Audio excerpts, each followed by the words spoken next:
Have you ever had an experience that felt profound, almost mystical, but you couldn't quite put your finger on why?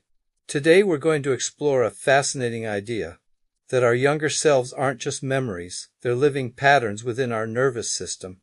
This isn't about anything supernatural, but about the science of how our bodies hold on to the past. Imagine a situation where someone is helping another.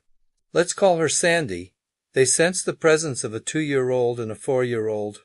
Now, this isn't about literal children in the room. It's about Sandy's own younger, developmental selves. This might sound strange, but it's a concept well documented in trauma therapy and neuroscience. Our earliest experiences don't just vanish. They stay encoded in our bodies as memory, as emotional reflexes, and as distinct states of our nervous system.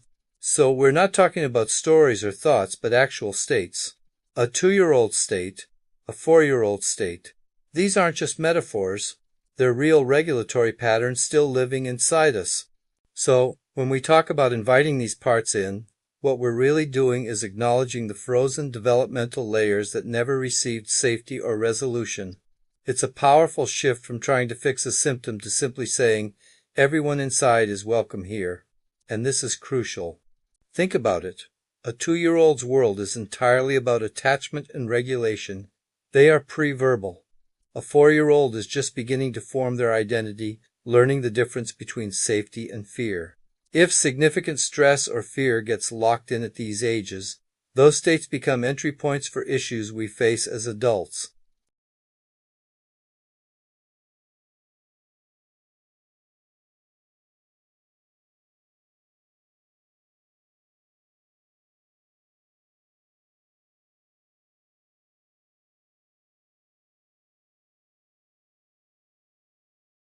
You do nothing. For these very young developmental states, that simple, safe presence is often exactly what was missing the first time around. It's not about fixing or explaining. It's about co-regulation, the same way a calm parent soothes a child. You reoffering these younger parts of the nervous system the one thing they never got back then, a feeling of unconditional safety. This is why such moments can feel so deeply moving, even bringing us to tears. When we think about helping a client, it's abstract. But when you realize you're sitting with the vulnerability of a 2-year-old self or a 4-year-old self, it hits the heart, not the head. It connects us to something incredibly human, innocent, and unguarded. It would be strange if it didn't move you. Very young parts of ourselves don't respond to complex techniques or analysis. They respond to safety, stillness, and a lack of demand.